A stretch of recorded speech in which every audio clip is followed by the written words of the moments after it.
Warung bakmi goreng Serayu Pasar Kliwon Solo.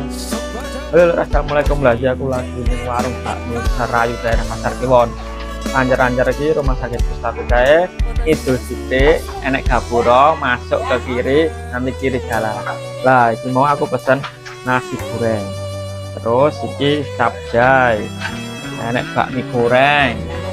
Enek pakle. Lah, harganya iki mulai 17.000 aja loh. Porsinya ya oke. Nasi goreng. Lumayan, rasanya enak. Jadi porsi sama ini kurang 17.000. Bakmi goreng. Porsinya apa? Bisa banggo wong loro. Tap jay mah, nyamak. Pakle. Apa ya?